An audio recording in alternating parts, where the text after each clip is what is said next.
Well, good morning, everyone. Thank you for joining today's webinar. For those of you who don't know me, my name is Adam Ireland. I'm the Head of Learning here at Amig, and I'll be your host for today. A little bit of housekeeping from me first, if I may. I'll introduce our speakers momentarily, Richard and Tanya, who are both members of Amig as well. The webinar should be about an hour long. It is being recorded, and we will be sharing the recording and the slides on the Amig website within a couple of days, so you will be able to download a copy from there. So just moving on a little bit and a bit more housekeeping in terms of how to interact. You'll be asked to participate in a poll very, very shortly. We've got one poll today.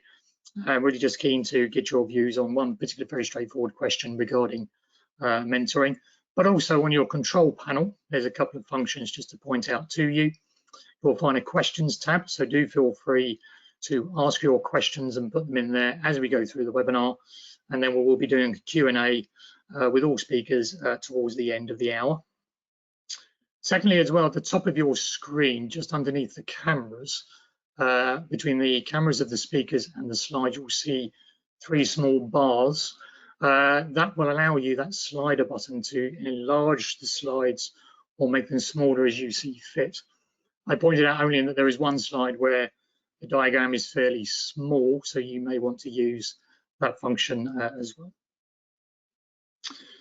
Also, in your control panel, you have a handout section, and you'll find one handout there for you to download as a PDF at any time during the webinar. There's the mentoring guide from Amig, which I think you'll find a very useful read and a very good supporting set of material to accompany today's webinar. Okay, so let's move on a little bit. Just a bit of context behind today's webinar. As you know, we offer a whole range of member benefits for Amig members, not least a series of events. Our conference is very, very popular. If you've attended, you'll know well.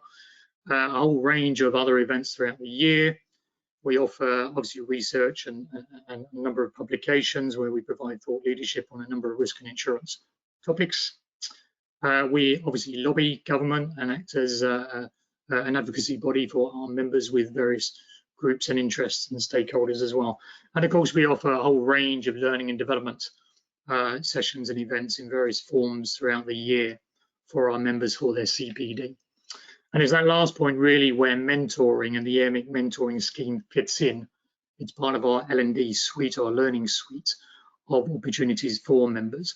And of course, today's webinar, like all of our webinars, will count as 1 hour of CPD, should you want to record it for your own CPD records, depending on the scheme that you belong to.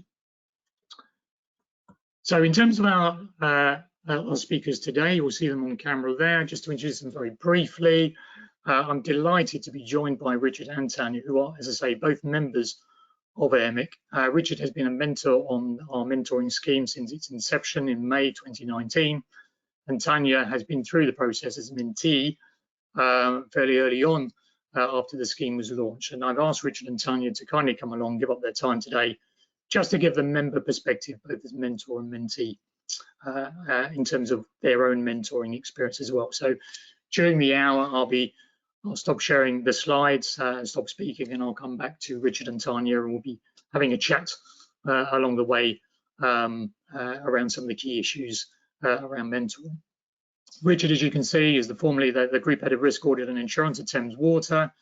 I'm not going to read everything there. There's a lot to go through, but Richard has sort of many years experience initially in finance for Fujitsu and Sita, and then of course at British Gas, and moved into risk effectively later on in his career, joining Thames Water in 2014, where he started in a CFO role for the Infrastructure Alliance business, and then in March 2018 moved into the role of Group Head of Risk Audit and Assurance. Richard is also a board member of Amig. Tanya has been a member of Amig for a number of years and started her career, an insurance career in 2014, and moving to MBDA as an insurance and risk manager in 2019. Tanya, I know, will share her experience of doing the ARM qualification, which came out of, in fact, being part of the mentoring scheme. And Tanya is also an alumni of this is CII New Generation Program, and of course the Amig Business Excellence Program as well. So welcome to both Richard and Tanya. So our learning objectives for today, by the end of the session, you'll be able to identify the key benefits of mentoring and its purpose, explain the key features of the Amig mentoring scheme, have a look at some of the myths surrounding mentoring. There are a number, and we're going to challenge some of those today in conversation with Tanya and Richard. And then in particular, you'll be able to determine how both mentoring and the Amig scheme itself, if you're not already a mentee or mentee, can sort of help you in your career as a result. So that's what we're tasked with today. And so before we get started, we would just like to pose a question to you. Your chance to vote is a very straightforward question. We're very curious to see, just as a barometer check for the start of the webinar, have you been involved in mentoring before, either as a mentee or a mentor? So Missy, my colleague sitting in the background, if you could launch the poll, that would be great. Fabulous. So we'll give you a couple of minutes to vote. Yes or no, a simple, straightforward question. Have you been involved in mentoring before as either a mentee or mentor? Over to you. And then we'll show the results shortly.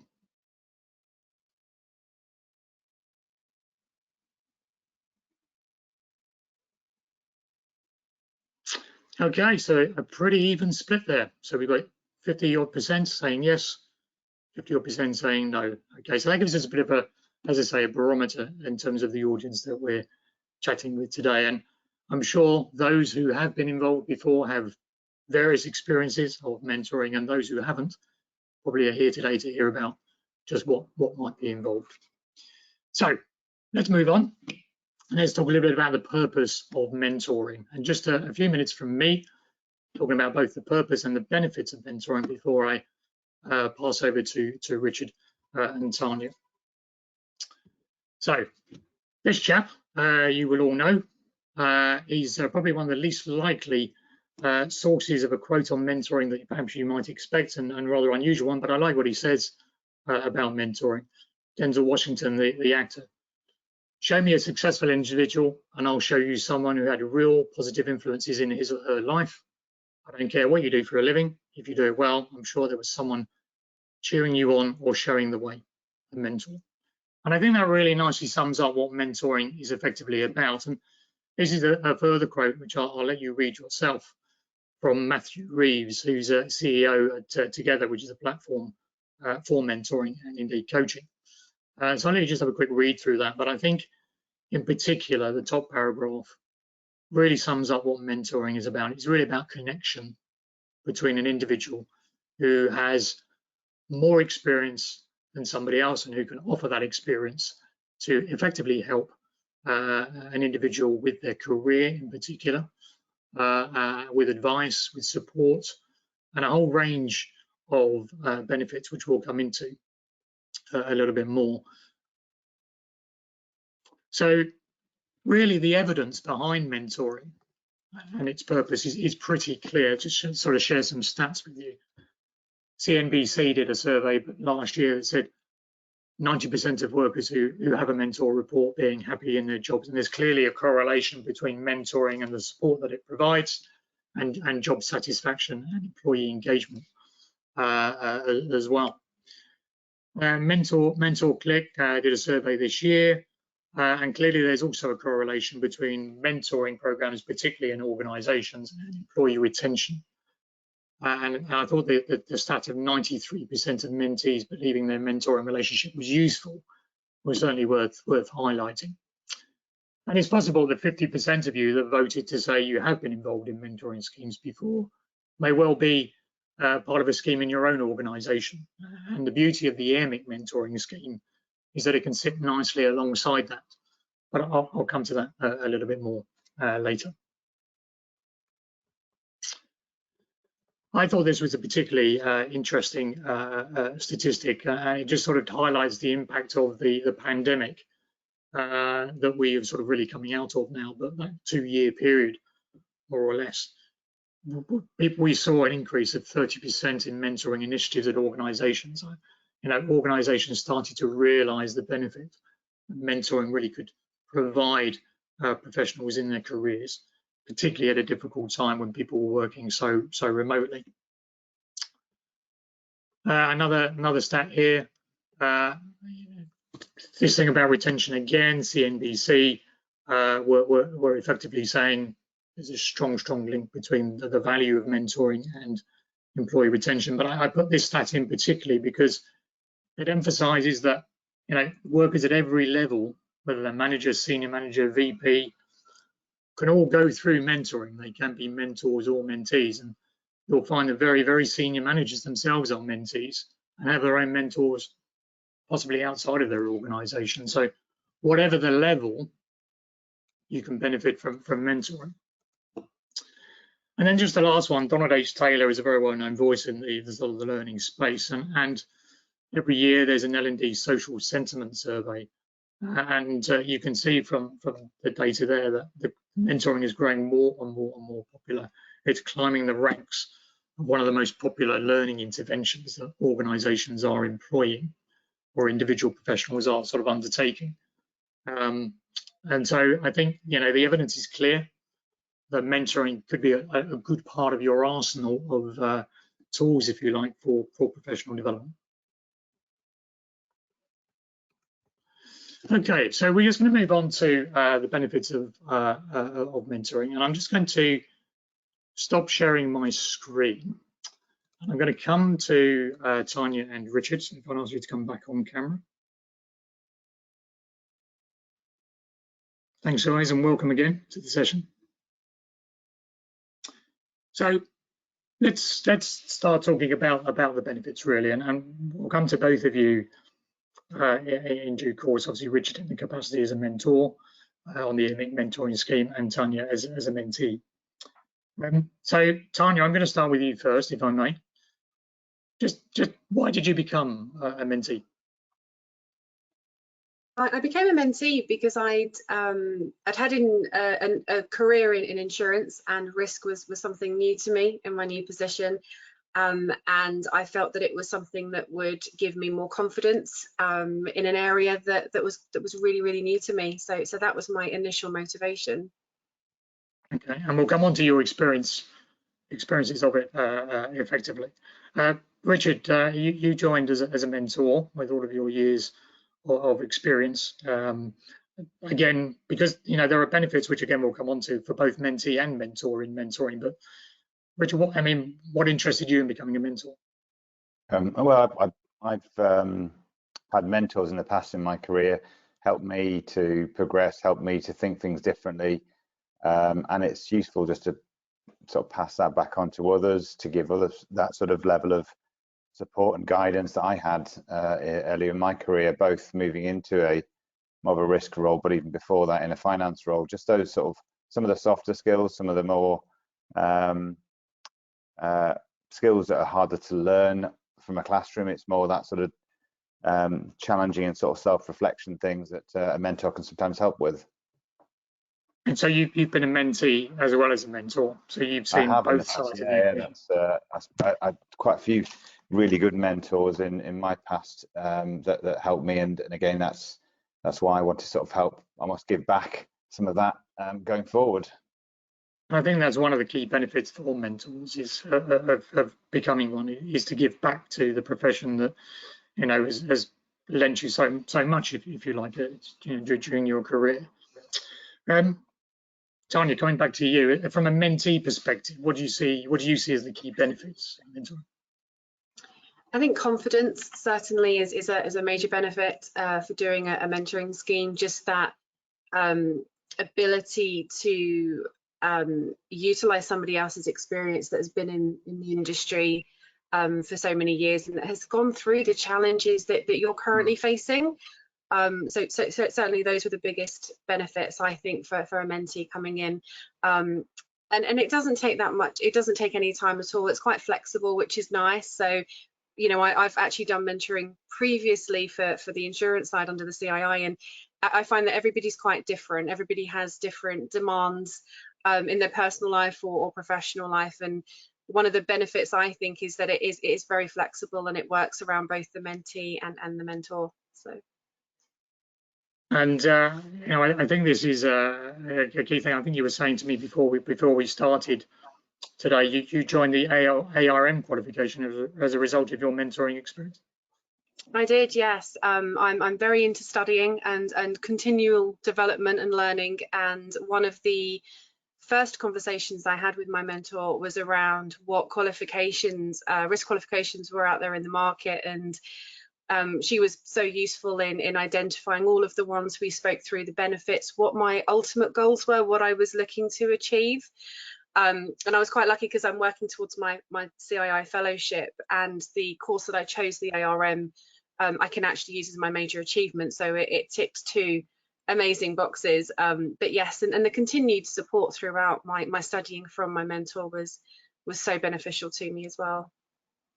And if anybody's interested in the ARM qualification, which is delivered by the institutes, Amig has a partnership with the institutes where we sort of promote the ARM on our website. If you go to the learning page of our website and go to affiliated partnerships, you'll find the ARM there and information regarding it. And Amig members get 20% off course materials, and there's a code that you can use. And we've had a number of members go through the ARM and all sing its praises. It's a fully online qualification and really gives you a very good grounding in the area of risk.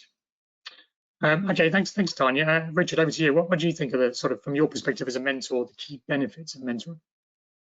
I think it's well, part of it. Sometimes I hear things from mentees that, you know, I maybe have team members that are going through similar challenges that are not directly reporting into me, that reporting into managers.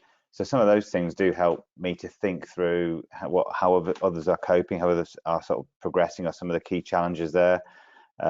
Also, sometimes it's just there are some things that come up with mentees come up with, which I hadn't thought of myself, and actually maybe holding myself back from my own career. So it is a bit of a self-learning thing as well, in some cases, that I found, which you know does help me to remember that even though I'm, you know, got to a reasonably senior level, that I still need to learn that some things that I'm not good at and that I can still get better at. Yeah, and in fact, in a number of organisations and contexts, that some people may be familiar with upwards mentoring or reverse mentoring, where in fact, That's right. The more senior, more experienced professionals are mentored by younger, more up-and-coming people new in their career, because there's a recognition that, you know, you never stop learning new skills, and people of different generations bring different talents and diversity of thought, and so that's also quite popular. I think that just to sort of really highlight for everybody in terms of what mentoring really is, and I think it often gets confused with coaching. Coaching and mentoring are often sort of interchanged when people talk about them, but there is a clear difference. Coaching tends to be for short-term periods of time with a focus on a particular skill or behaviour that somebody needs help with, and often the line manager is the coach, although not always the case. And so it's for a shorter defined period of time to deal with a particular sort of training development need. Whereas mentoring often is much longer and is really at the behest of the mentee in particular, and also the mentor, as to how long the mentoring relationship lasts for and what it covers. And it often covers sort of wider issues around general support and advice rather than dealing with a specific skill or behaviour. So it's important, I think, probably to make that distinction between the two.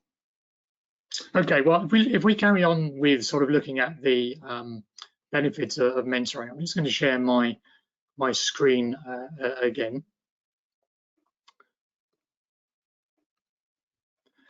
Now, this is where you might need the slider bar on the screen in the audience. I know that this is fairly small, and I don't plan to sort of go over all of these points. But in the mentoring guides from Amig that I mentioned, which is in your handouts for today's webinar, you'll see this diagram in a lot more detail.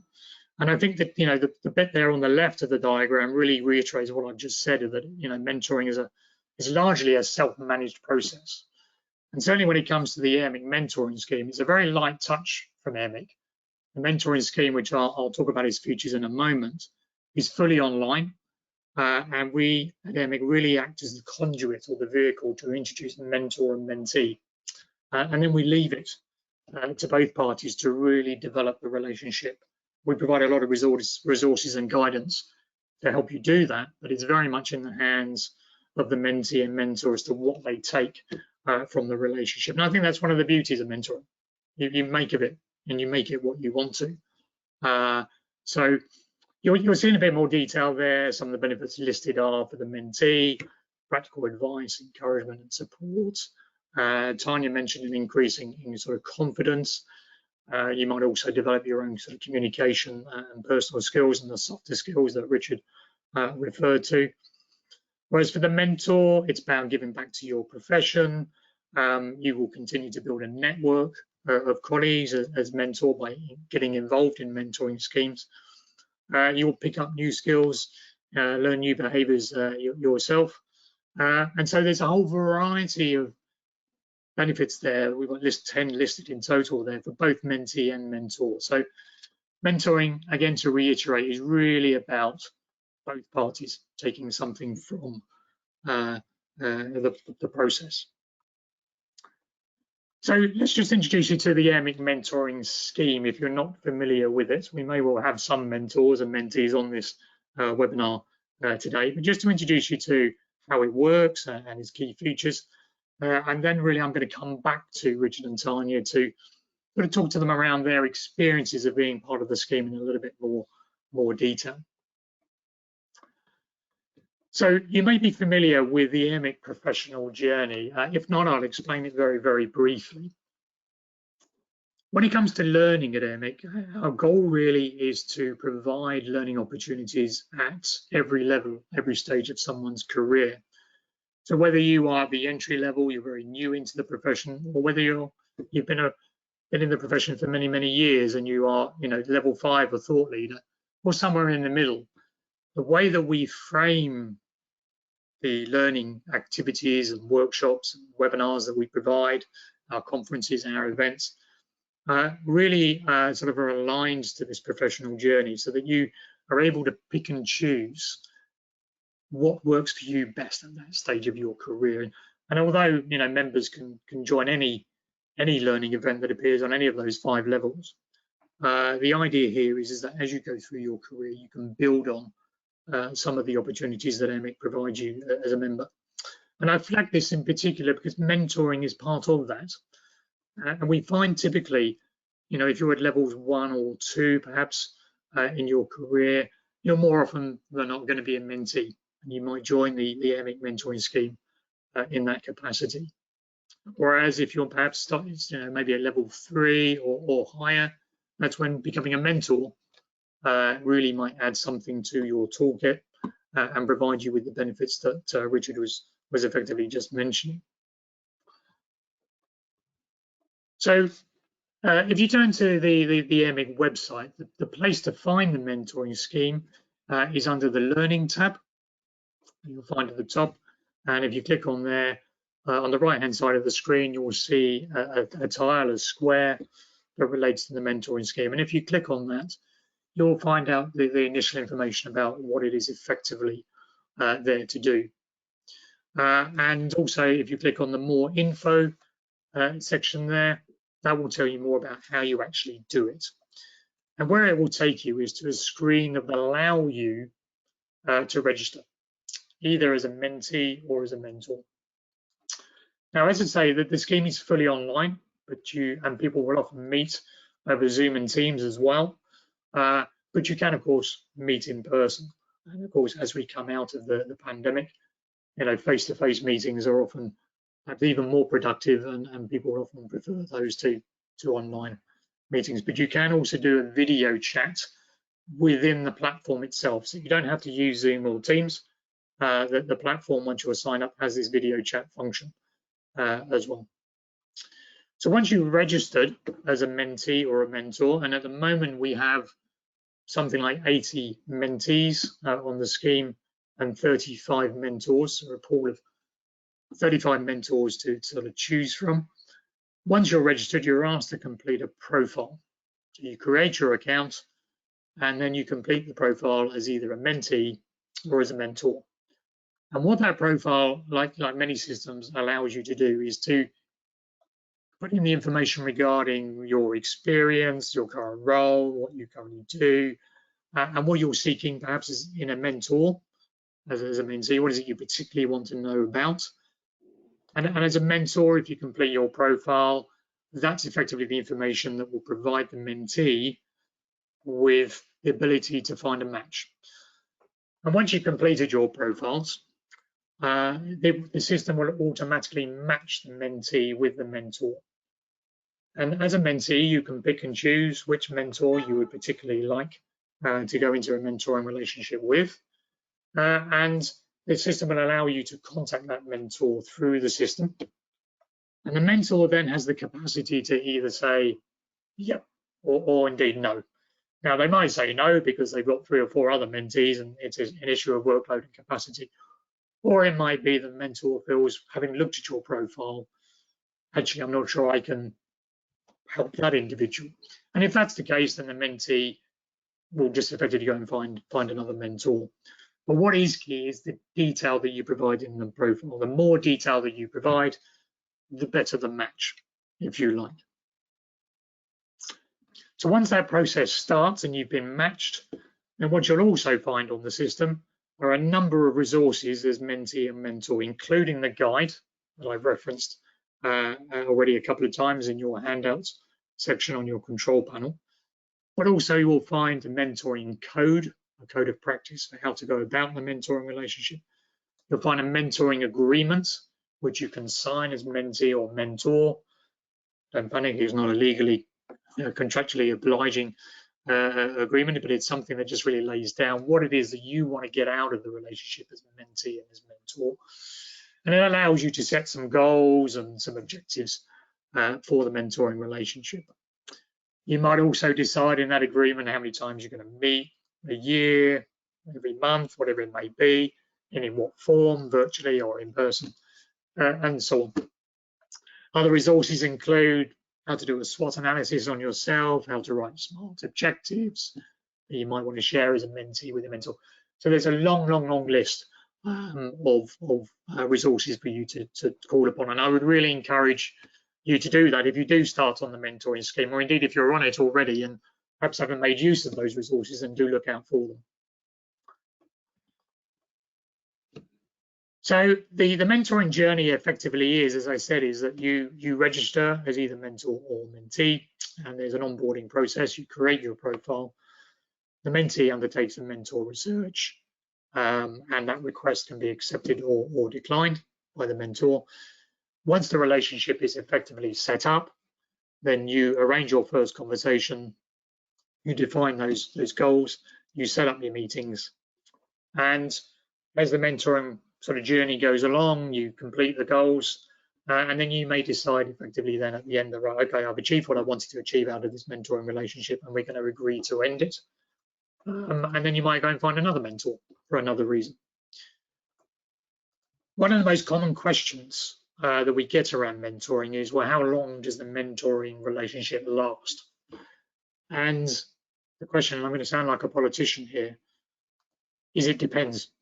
It depends how long you want it to last, how much you've got to cover. It could be 3 months, 6 months, it could be a year, it could be longer. That's entirely up to you. But what the system does is it often reminds you to meet regularly, but also if the system picks up that you haven't sort of corresponded for a while, it might give you a nudge to say, have you ended your relationship or do you want to continue? So it's quite a clever, sophisticated system like that. So it's a pretty clear journey and very, very straightforward in that regard. This is the mentoring guide that I mentioned a couple of times, and you'll find that, as I said, either on the Amig website or in your handouts. And I'd encourage you to have a good read of it. So before I come to Richard and Tanya again to talk a little bit about their experiences of being part of the scheme, I guess it's worth sharing with you some of the testimonies that we get from our members who have been part of the scheme as either a mentee or a mentor. And again, I'll let you read those in your own time. But what you can see is a mentor. Claudia is a mentee on the scheme. Talks very much about guidance and support with challenges in particular around business performance and sort of people management, as well as Claudia found that she was talking about ethical concerns with her mentor during her mentoring experience. Claire is a mentor on the scheme and also a board member again of Amig. But of course, Claire there quite clearly lists some of the benefits that she's found from being a mentor to at least 2 or 3 mentees on the scheme, and explains how much of a positive experience that it has effectively been. Regina was a mentee who joined about 2 years ago on the scheme, and sort of really found that the opportunity to prioritise what to progress and where to sort of source professional development from to help her in her career was one of the key benefits she took from it. And then lastly, Martin as sort of a participant on the scheme as a mentee, again sort of used the mentoring scheme effectively to help facilitate a change of direction in their risk and insurance career. And I think the key words there that Martin picks out are that the mentor was knowledgeable, friendly, and gave unbiased support. And that is the beauty of a mentor who's not your line manager. And it's often recommended that your mentor isn't your line manager and indeed someone outside of your organisation, because they're likely to be less biased, and the less they know about you, the more objective perhaps that they can be. So all feedback on the scheme has been positive, I'm delighted to say, since it's launched. And if you do become a participant of the scheme, I hope you get the same experience. So on that note, I'm going to stop sharing my screen again, and I'm going to come back to Richard and Tanya, and really just sort of chat to you guys around what your experiences again have been. So Richard, I'm going to start with you this time from a mentoring or mentor perspective. Generally, what's been your experience of the Amig mentoring scheme? I think the website, Adam, is useful. It does give you those prompts if somebody wants to be a mentee and whether you're happy to accept or not, and a little bit about them. I've used a system. I've mentored 2 people through the system. One was a longer mentoring process to help that person get to further in their career and improve some of their sort of skills and confidence levels. The other one was more of a shortish term, really a bit of a sort of want to know where to go in some, had some career options, wanted to chat them through, wanted to get some independent advice and a sounding board to what would be the best for them. So again, I was happy to help on either. But the system then prompts you and reminds you, have you started it? Where are you with it? Is that relationship finished now? Are you available for other mentees? So I was quite impressed by the online system to be able to do those sort of things, and for people to be able to track you down based on what you could offer them. So it's been an enjoyable experience, and I take from what you've said that it really is, the system's quite intuitive and it sort of helps you along. Yeah, I mean, as many times you log into some of these systems, you expect it to be quite sort of challenging. Actually, I found it relatively easy to find what I needed to do on there, and it sort of automated some of the messaging between the mentee and the mentor, and also provided their details, their email address, etc. as well. Once you had agreed to mentor them as well. Great. And Tanya, I mean, would you echo that as a mentee? Absolutely. I think I agree with Richard. The system, it doesn't take long at all to create the profile. And I do think it's very intuitive. My mentor actually came from a risk and insurance background. So I was able to really engage with somebody that had had the same kind of start and career that I did, starting in insurance and then moving over to risk, having done insurance qualifications and then having done risk qualifications. So for me, I think the system does match really, really well. Super. And I'm going to come back to that, but as a quick reminder, as we can sort of continue to chat through the session, as in the audience, do feel free to put your questions in the questions tab, and we will come to those, and I'll pose them to Richard and Tanya. They obviously can't see the questions and what's coming, so we'll put them on the spot. But do feel free if you've got any comments or observations or questions, and we'll come to those very, very shortly.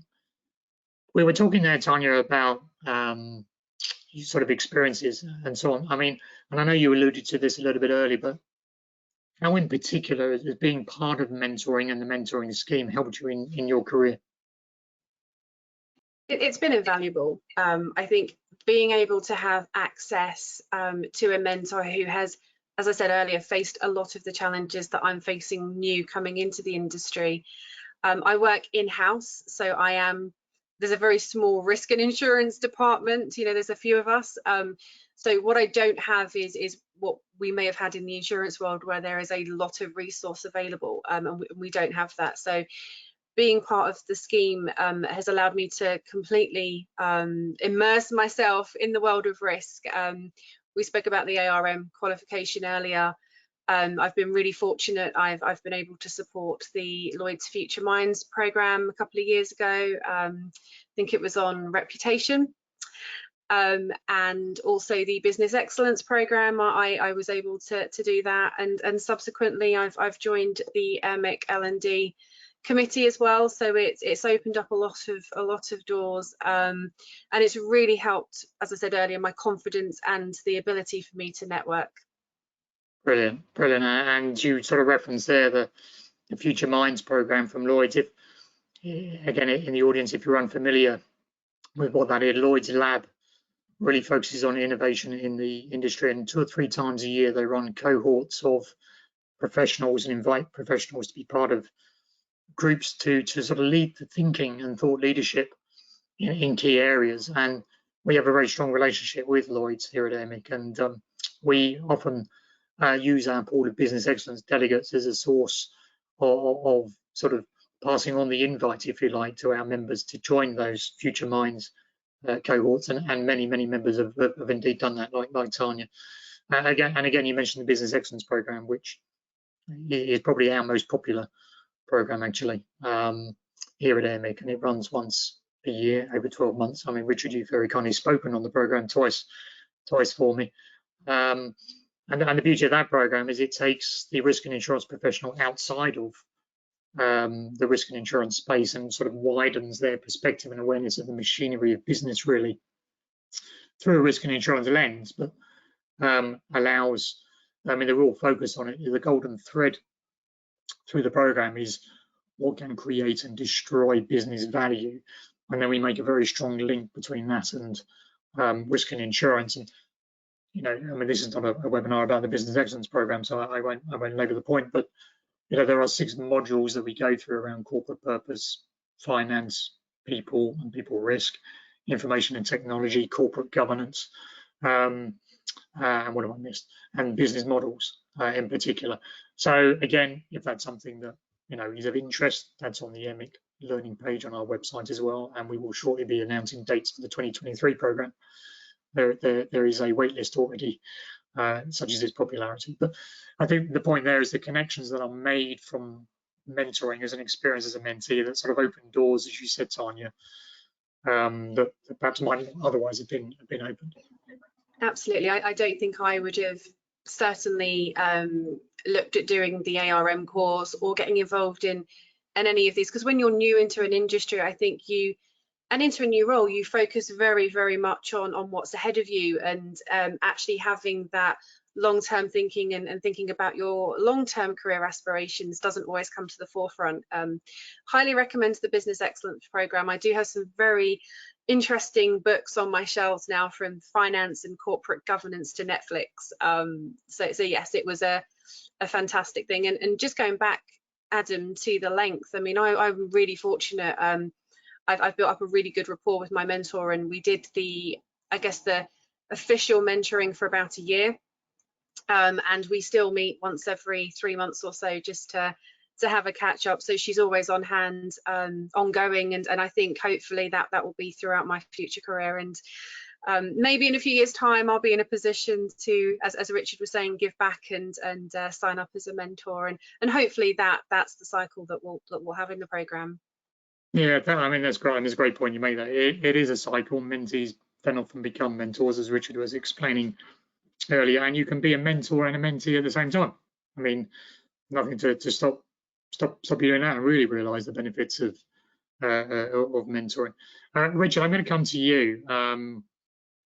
The question I posed to Tanya a moment ago was, in particular, how has mentoring helped you in your career? And again, I know you alluded to this as well, but for yourself, have you got anything to add there? Yeah. I think when I was previously in more of a finance role, I used people that were in the finance side or outside finance side as mentors. But coming into risk, probably about 10 years ago now, I went to an Amig conference. I saw one of the speakers there, approached them afterwards and asked if there would be an informal mentor to me before there was a mentoring scheme at Amig, and they said, yeah, no problem, let's kind of have a chat every couple of months. And at the time they were an Amig board member, you know them well, Adam, and he used to sort of spend a bit of time with them every few months and just come along, talk to them about some of the challenge I was having, some of the things that I wanted to get done, and some of the things as sounding board.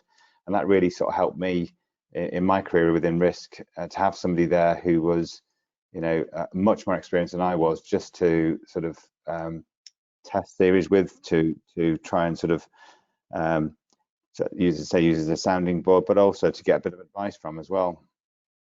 Have either of you had mentor outside of risk and insurance? I have in Yes. the past. Yeah, I had somebody who was a sort of general manager. He's now a CEO of a large water company, who didn't come from finance or risk, but more that sort of leadership element of it. How do you lead a big team of people? How do you motivate them? How do you make sure that they feel like they are valued and contributing? So a number of years ago, I did have a mentor that was outside sort of this industry, and that was useful. Probably had about half a dozen meetings, maybe a bit less with him, but that gave me a very different perspective and almost a non-technical perspective as well. And Tanya, you said yes as well.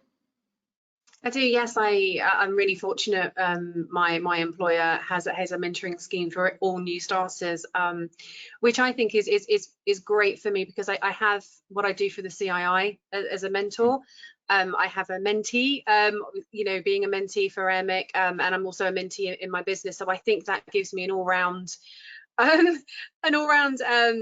ability to not just, and I think, as Richard was saying, sometimes when you're mentoring, it brings you to the forefront of things that you haven't thought of, that might not come out of other mentoring relationships. So I cannot praise mentoring enough. I think it's important, as you said, Adam, in every step of your career. Yeah, and I think thank you both. I mean, the key point there to come out of that, I think, is that there's many benefits, of course, of having a mentor from within the profession and industry that you work. But equally, there's a lot of benefit to be drawn, including those sort of different perspectives from somebody who doesn't, and they will bring something different. And you can have more than one mentor at a time as a mentee as well. That often works quite well. Now, with the Amig mentoring scheme, all of our mentors are Amig members, senior members, if you like, and therefore within the risk and insurance industry. But of course, whilst we may extol the virtues of the Amig mentoring scheme, you don't have to be part of the Amig mentoring scheme. You can be part of another mentoring scheme, where you might find mentors outside of the industry of equally good, good value. So, I would encourage people to consider all options along the way. I guess the last question for me before we turn to questions from the audience, Richard and Tanya, is if you were to put into a nutshell, what would you say to aspiring mentors and mentees who perhaps haven't undertaken it yet, but are thinking about doing mentoring? Richard, I come to you first. I think it's that mentioned earlier, is that sort of ability to give back, is ability to help others that you may have been like you may have been helped in the past, but also it's to understand some of the sort of challenges of more junior people coming through, and so using it with your own organization and just getting some ideas and getting some feedback and of what might be preventing them from progressing within your own team, your own organization. So I have found it very valuable, the scheme and the people I've mentored. Good. Thank you, Richard. And Tanya? I think I would say, and I guess with everything that's going on in the world at the moment, time is probably a massive concern, and it is certainly the people that I speak to when it comes to doing anything above and beyond the day job and life at home. But I would certainly recommend putting the time in, and I think that's so important. I think I would suggest everybody invest some time in themselves, and as we've said on this webinar, it might only be an hour a month, it could be an hour every 2 months, whatever works for you, but you will reap so many more benefits than you could have imagined, and I think it will absolutely take your career in the places you want to go as long as you're invested. So I cannot recommend it high enough. Thank you, Tanya. I mean, nicely put, and thank you, Richard, as well. So what I'm going to do now is come back to sharing my screen, and we're going to sort of pass over to the audience for any questions, and so I'll pose these accordingly. So let's see whether we've had any questions come in. I think we've had one or two, so let me just pull those out.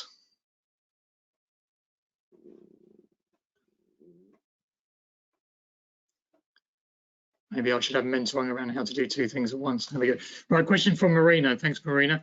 This is the question to Richard, please. In your mentoring experience, what have been the mentees' goals and the achieved outcomes? Richard? I guess the mentees' goals, different ones. One was wanting to move on and up within their career, and how do they do that? How do they get visibility within the organisation? So people can, I guess, see that they have the ability and the skills to be able to move onwards and upwards. The second one was around prioritization. So as many of us, we've got too many things to do, not enough time to do it. So it's trying to find and help and support the different methods to prioritize work. Don't try and do everything, because trying to do everything often works out that nothing's done very well. And probably the third thing is that some of those sort of softer skills is how do you engage people across the business. And in my past, when I first started my career, I was quite shy, and so it's then how to engage in conversations with people around the business, to present things, to look and feel a bit more confident about those situations as well. So it's those sort of hints and tips that I've used over the years, and my mentors helped me with, being able to pass some of those things on to people that are mentoring. So and people do ask for that, say, I don't feel comfortable speaking to more than a few people, and then asking the question, well, why don't you feel comfortable? What would make you feel more comfortable? And trying to explore why they don't feel comfortable. So those are probably the three areas where I think I've helped and have been asked for help in the past.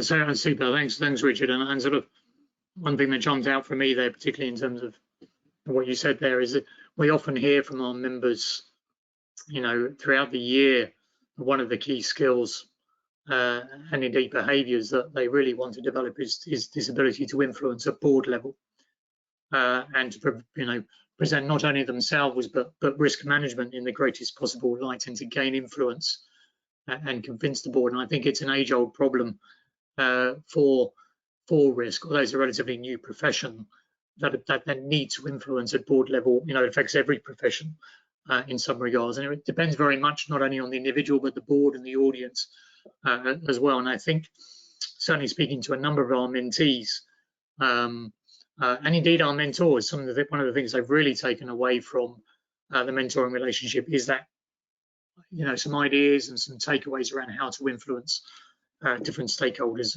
effectively at different levels. Definitely. Okay, we've still got a little bit of time for today's webinar, so do feel free to add more questions in the questions tab if you wish to. And perhaps whilst we wait for any more to come through, I just wanted to sort of flag that in the chat section of your control panel, my colleague Bissy, who's kindly sitting in the background, has sort of just put a number of links in there for you. So as we've gone along, when we mentioned the ARM qualification that Tanya was referring to, you'll find a link there to the institutes and the ARM qualification. You'll also find a link there to the actual mentoring scheme itself, as well as a link to the Lloyd's Future Minds program.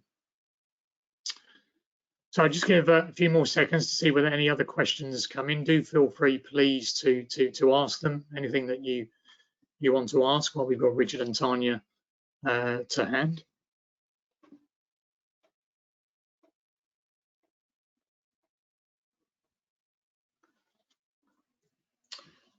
So another question from Marina. Hi Marina, you're very, very vocal today. Lovely to hear from you. Here's a nice little smile as well. How do you structure the mentoring meetings to be more effective? So I'm going to put that one to you, Tanya. How do you structure the mentoring meetings to be more effective? So certainly we made sure that we had regular times, and it was done in advance. As we said before, everybody's busy with time, so we just made sure that that time was dedicated. I guess on the flip side, also flexibility. Things happen. We're all professionals, so it's just having that flexibility. And for me, one of the things, my mentoring relationship started in lockdown. So I've fortunately had the ability to meet my mentor several times now at Amig events. So I certainly make sure that you utilize the opportunities to meet in person. But prior to that, video chats, you know, make it personal, you know, and I think certainly get to know each other as well. And I think that's one of the great things that I found from my mentoring experience, is that I've really got to know my mentor, not just as a risk and insurance professional, but as a person, and that's probably been one of the biggest joys of doing it. So yeah, and I think, I mean, I would add to that. I mean, I've been both a mentor and a mentee myself during my career, and I'm currently a mentor at the moment. And you know, the word structure is an interesting one, because obviously it's down to the mentor and mentee as to how they want to structure the meetings, and that would be laid out perhaps not too formally, but in the mentoring agreement. And I think you may find you adapt as you go along as to what particularly works for you. But I found in particular, the more informal they are, the better. I mean, most of my, you know, better mentoring conversations have been held over a cup of coffee in a coffee shop, to be frank. And the more sort of natural and informal they are, then I feel you get a more sort of trusting relationship between mentor and mentee. And you know, the structure of them sort of varied as the relationship you know, has gone along. But it's what really works for the mentee in particular, but for the mentor as well.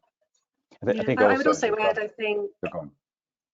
Sorry, I was just going to say, I would also add, just to make sure when you join a mentoring scheme as a mentee, you've got some goals there, and you've got some aspirations of what you're looking to get out of that. And I think it's really important to write those down, and make sure that at least with the first, you know, 3 or 4 conversations, that you're hitting those points and you're starting to develop in those areas that you want to really increase your knowledge on. One of the big things for me was working in an international team, which I'd never done before, and that has its own challenges. And that was one of the core reasons that I requested my mentor's support, and that's something that we worked on, and it didn't get fixed in the first couple of conversations, but it's something that you continue to develop. So I would say at least have an idea, make it known to your mentor what it is that you're looking to enhance, and I think, as Adam just mentioned, that will slightly change throughout the relationship, but it gives you a good